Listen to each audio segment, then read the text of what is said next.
Mỗi pi vậy.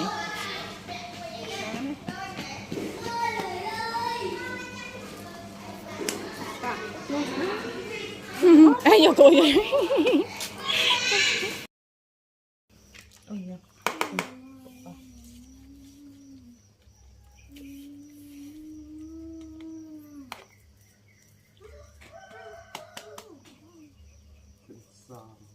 Ăn xóm nhưng mà xe nữa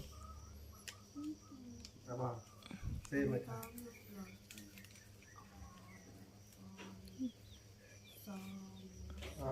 thọ qua No chừng sò ăn múa. xóm chừng Chừng sâu.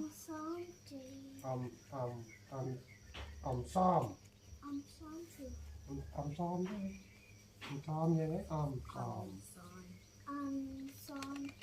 mình ăn xóm tê ầm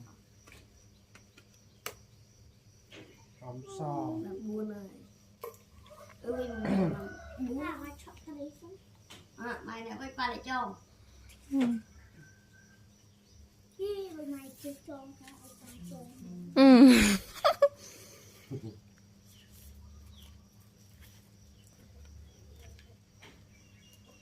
cái này là một trò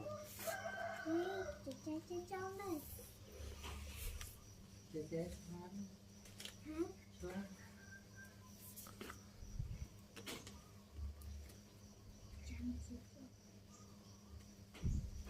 nên mình sẽ alo alo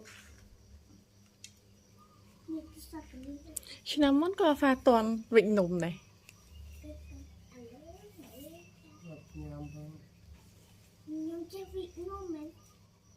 tê bên nào qua tầm dụ mình chán Mình nãy mà này cây bông cùi tụi này đã từng hai lần mày á. À pha flick bà đấy. mấy năm vậy đó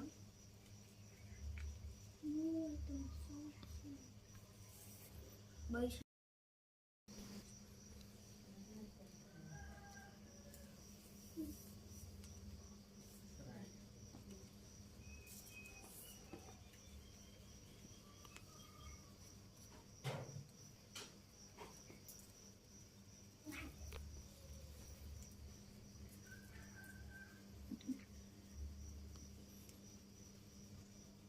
con coi thằng nào này đâu